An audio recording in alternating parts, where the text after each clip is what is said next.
Hey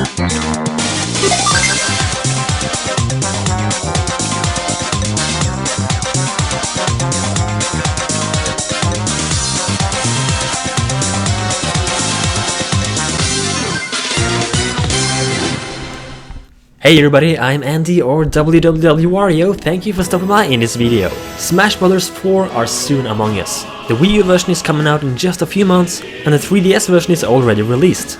So it's sad, but Brawl has now to go. It has to move on and it's been a fun 6 years with Brawl. So to say a final goodbye to Smash Bros. Brawl, I thought we were gonna look at the beta elements of Brawl. So here we go, here is the beta of Super Smash Bros. Brawl. In the early stages of Brawl, Animal Crossing's Villager was planned to be playable. However, director Masahiro Sakurai thought the Villager wasn't suitable for battle. Pac-Man was also planned to be in the game, however Masahiro Sakurai again thought that his 2D design wouldn't fit into Smash Bros. There's also a third cut character being the Miis. Sakurai thought that it wasn't suitable for the players to see their own Mii fighters battling out. However, all of these three characters would later appear in Smash Bros. For 3DS and Wii U. Speaking of cut characters, files can be found within the game's data that indicates that 7 characters were cut from the game, these being Dixie Kong, Dr. Mario, Mewtwo, Roy, Plusle and Minun, Toon Zelda and Toon Sheik, aka Tetra from the Wind Waker. These 7 characters have gotten the community name the Forbidden 7. The Brawl's announcer has also made a lot of new announcer calls. A video of YouTube showcased these announcer calls. However, I'm unsure if these announcer calls are actually characters that were cut from the game, or if these announcer calls are simply requests by fans. These announcer calls are Ridley, Mewtwo, Roy, Mega Man and more.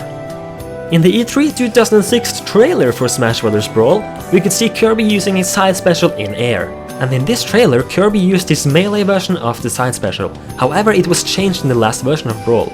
In his early version of the attack, aka the melee attack, he was spinning around like a wheel in the air. However, in the final version of the game, Kirby swings around twice instead. There's also been found textures of Captain Falcon's and Meta Knight's mask that shows damage. This could indicate that battle damage was planned to be included in the game, as Meta Knight's mask would crack, and Captain Falcon's mask would crack and we could see a part of his face. Why did they cut this? It would be such an amazing feature.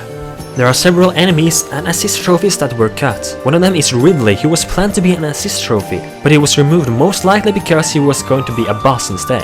Gardevoir was also planned to be an assist trophy, but this could indicate that Pokeballs were indeed intended to be removed and replaced by assist trophies. There are several unused animations for the characters. Maybe most interesting is Kirby's side special. In 2 unused animations we can see Kirby walking with his hammer and releasing a full power swing with his hammer. These animations are named in files Special as Walk and Special as Max. This proves that Kirby was intended to have a chargeable hammer. This feature didn't make it to the final version, however it does return in Smash Bros. For Wii U and 3DS. There are also a few unused things from the Subspace Emissary. Here's the scene of Kirby and Peach, which is an unused scene that we don't see in the final game. Here's also a very early version of a Subspace Emissary picture. The characters don't fit into the picture correctly, and Kirby's mouth looks weird. There's also an unused cutscene, however this one is the same cutscene as the one named Lucario Discovers Snake, however it's just very glitchy, so this may just have been a placeholder. 2 items have also been cut from the game that can be found within the training mode's data. This being an item named Hover Disc, and another item that is some kind of variation from the X-Parasite from Metroid Fusion. In that game it would either heal you or damage you, but I'm guessing that most likely the X-Parasite was going to heal you, maybe floating around in the air similar to the game itself. There are files about an unused online mode as well called Slipspace. Slipspace was a beat 'em up mode in online, and it was most likely going to be that characters would come in and go out as they wished, where people would just beat each other 24/7 basically.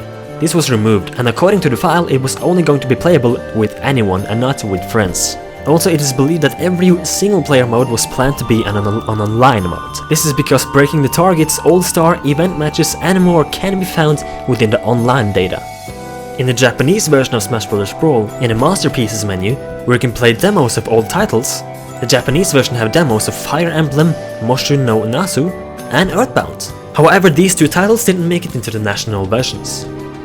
And in addition to this, there is a whole lot of unused songs that can be found in the game, which are not in use anywhere. That is all for the Super Smash Bros. Brawl beta.